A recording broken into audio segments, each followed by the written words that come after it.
transfer money using QR code, no transaction fee.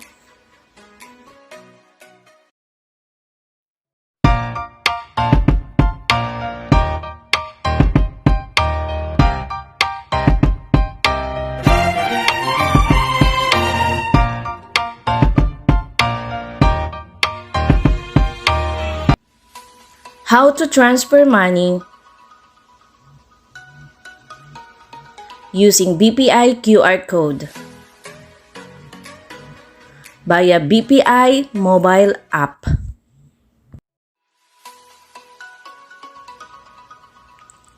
Make sure that the sender got the QR code from the receiver.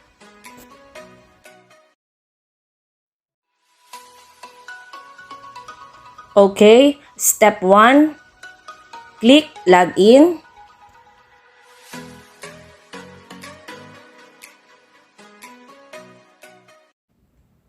Step 2, enter username,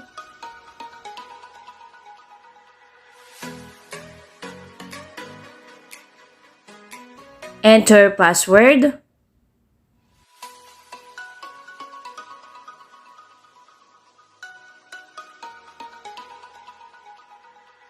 click login.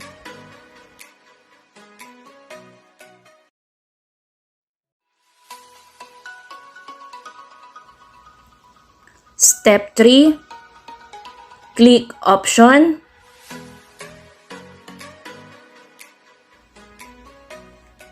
Step 4, click transfers.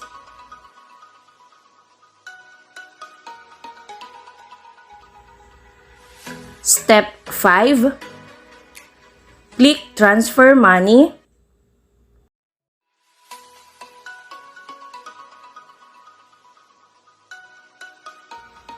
Step 6, click transfer from.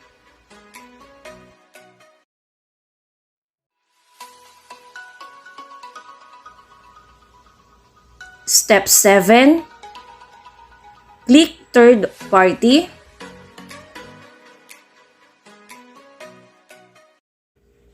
Step 8, upload or scan the recipient's QR code. Import QR code from gallery.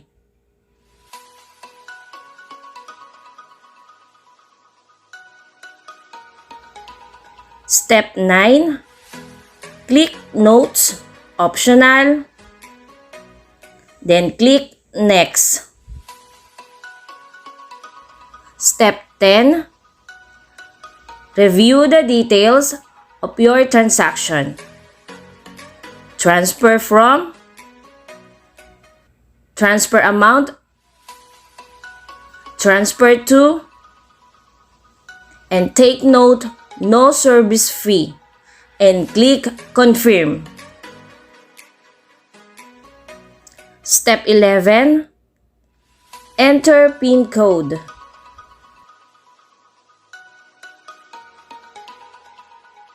Okay, madlang felas, our transaction successfully done.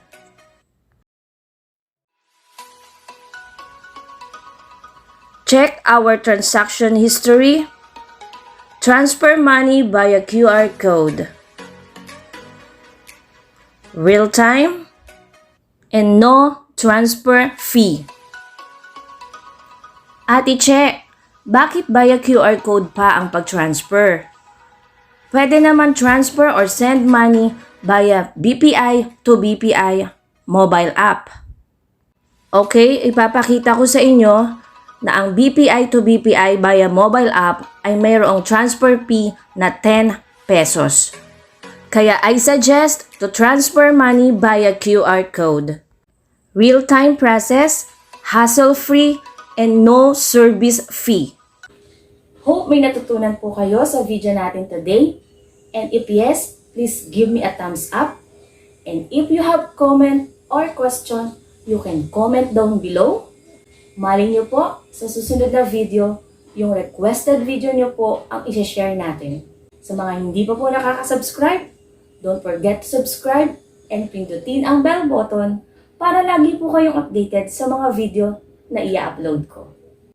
See you on my next video, madlang fellas! Good luck!